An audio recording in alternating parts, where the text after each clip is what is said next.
semuanya. Jadi kali ini saya dan teman-teman saya bakal ngebahas tentang mikroskop optik. Sebelumnya kenalin dulu, nama saya Febrina Fama Rizky, NRP 025-1940.077. Sebelum kita mulai video kita kali ini, kalian udah pada tahu belum sih apa itu mikroskop? Ya, benar banget.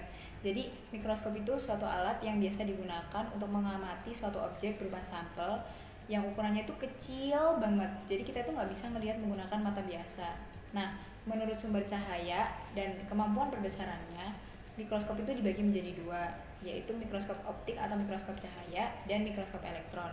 Tapi di video kita kali ini kita cuma ngebahas tentang mikroskop optik. Mikroskop optik atau mikroskop cahaya ini memiliki sumber cahaya berupa cahaya lampu dan cahaya matahari.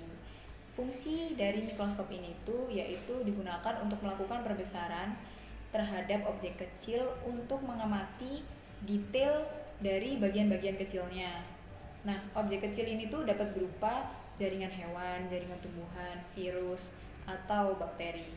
Nah, perbesaran yang dapat dilakukan oleh mikroskop optik ini yaitu paling rendah 40 kali lipat, 100 kali lipat, 400 kali lipat, dan yang terbesar yaitu 1000 kali lipat. Akan dibahas mengenai bagian optik dari mikroskop yang akan disampaikan teman saya Adrian. Saya Adrian Samudra, NRP 025-119-40066 dari kelompok 37 Praktikum Jumat Sore.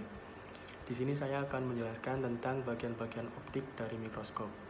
Bagian pertama adalah lensa objektif. Lensa objektif ini memiliki fungsi untuk memperbesar bayangan benda. Untuk perbesarannya, umumnya memiliki perbesaran antara 10, 40, sampai 100 kali dan biasanya terdiri dari 3 buah lensa. Bagian kedua adalah lensa okuler. Lensa okuler ini memiliki fungsi untuk memperbesar kembali bayangan dari lensa objektif. Untuk perbesarannya umumnya memiliki perbesaran sekitar 6, 10, sampai 12 kali. Bagian ketiga adalah diafragma. Diafragma ini memiliki fungsi untuk mengatur intensitas cahaya yang masuk, mirip seperti fungsi pupil yang ada pada mata manusia. Bagian keempat adalah kondensor. Kondensor ini memiliki fungsi untuk mengumpulkan cahaya yang dipantulkan oleh cermin dan memfokuskannya pada objek. Dan bagian terakhir adalah cermin, memiliki fungsi untuk memantulkan cahaya luar menuju ke bagian kondensor dan diafragma. Akan dibahas mengenai bagian-bagian non-optik dari mikroskop yang akan disampaikan oleh teman saya, Faiz. Ya, baik. Terima kasih, Febri. Ya, perkenalkan nama saya Muhammad Faiz Aditya Fernanda, NRP 025-119-40080. Kali ini saya akan membahas tentang mengenai bagian non-optik pada mikroskop. Bagian non-optik tersebut terdiri dari tabung lensa, revolver, meja, makrometer, mikrometer, dan sendi inklinasi. Yang pertama, tabung lensa. Tabung lensa merupakan bagian mikroskop yang berfungsi untuk menghubungkan antara lensa okuler dan lensa objektif. Pada mikroskop binokuler, umumnya menggunakan cincin pengatur diopter untuk mengatasi ketidakkonsistenan penglihatan. Yang kedua yaitu revolver. Revolver merupakan rumah bagi lensa objektif. Lensa objektif biasanya diletakkan terdiri dari 3, yaitu perbesaran 4 kali, 10 kali, dan 100 kali.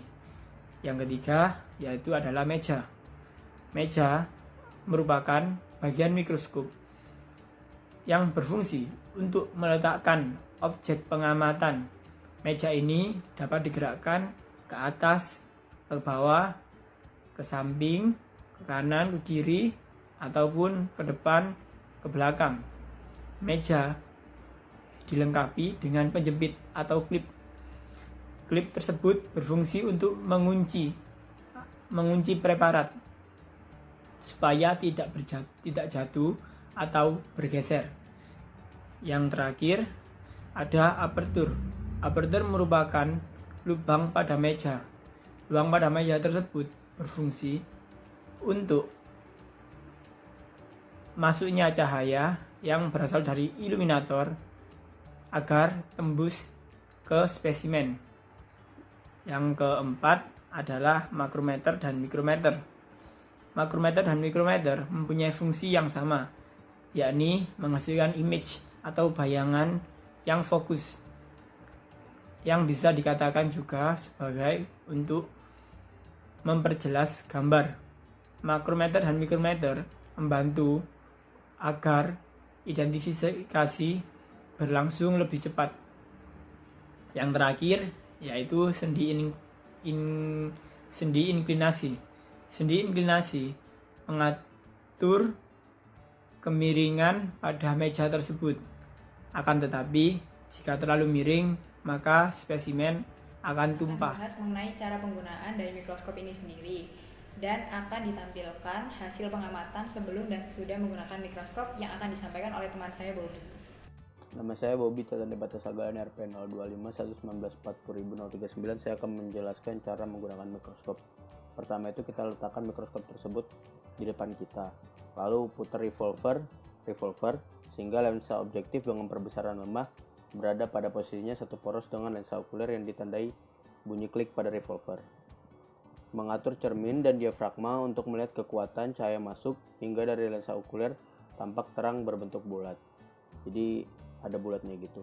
Terus tempatkan preparat pada meja benda, pada tabung preparat dan jepit dengan penjepit objek benda.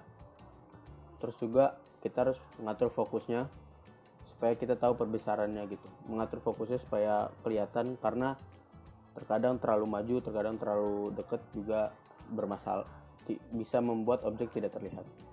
Apabila bayangan objek sudah ditemukan, maka kita menggantikan perbesarannya itu, ada yang 10 kali, 40 kali, atau 100 kali dengan cara memutar revolver sampai bunyinya klik gitu. Terima kasih.